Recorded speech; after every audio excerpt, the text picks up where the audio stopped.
Friends, கச்சியாகுட்டை episode 70ல ஜான்காவோட ஃபைட் இருக்குன்னு எதிர்பார்த்தேன். பட் ஜான்காவோட பேக் ஸ்டோரி காமிச்சிட்டாங்க.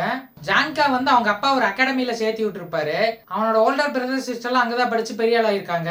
அந்த அகாடமில கோல்டன் த்ரோன்னு ஒரு சீட் இருக்கும். இதை வந்து திறமையானவங்க மட்டும்தான் அடைய முடியும். ஜான்கா என்ன நினைப்பானா, நம்மளும் திறமையான அந்த கோல்டன் த்ரோன் அடைஞ்சலாம் நினைப்பான்.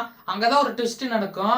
அவனோட ஸ்ட்ராங்கான ஒரு பொண்ணு வந்து அகாடமில ஜாயின் பண்ணி ஜான்காவையும் மத்தவங்களையும் தோக்கடிச்சிரும். ஜான்கா தான் இங்க டாப்ல இருப்பான். பட் அவனே தோத்துருவான். தோத்துட்டு தலைவன் போய் தன்னையே அடிச்சுக்குவான். மண்டை மூக்கு வாயின்னு சொல்லி எல்லா பக்கமும் ரத்தம் தான். அதை வந்து அந்த பொண்ணு பாத்துரும். இந்த த்ரோனுக்காக எல்லாம் நான் வந்து போகல, நான் வந்து என்னோட திறமையை தான் காட்டுறேன்னு சொல்லிடும். அவனும் அதுக்கப்புறம் தான் புரிஞ்சுக்குவான், த்ரோனுக்காக நம்ம இனிமேல் போராடக்கூடாது, நம்மளுக்காக போராடணும்னு சொல்லி முடிவு எடுத்துருவான். அதுக்கப்புறம் 2 கிளீனர் பார்த்துட்டு கிணத்துக்குள்ள ஒளிஞ்சுக்குவான். வந்து வேஸ்ட், அவன் செத்து போயெல்லாம் அவன் நினைச்சிட்டு இருப்பான். கிளீனர் சேர்ந்து 2 பேர் சாப்பிட்டு இருப்பாங்க. அந்த அகாடமில எல்லாருக்கும் ஒரு வெப்பன் கொடுப்பாங்க. அங்க கையில குச்சி வச்சிருப்பான் இல்லையா, அந்த குச்சியை தான் எடுத்து என்னோட வெப்பனா யூஸ் பண்ணுவான்.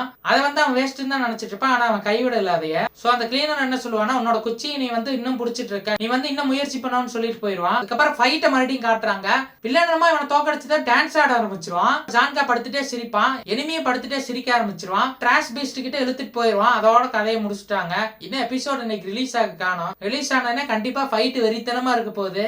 யாரெல்லாம் அந்த ஃபைட்டுக்கு வெயிட் பண்ணிட்டு இருக்கீங்கன்னு கமெண்ட்ல சொல்லுங்க. அப்படியே மறக்காம ஃபாலோ பண்ணிக்கோங்க.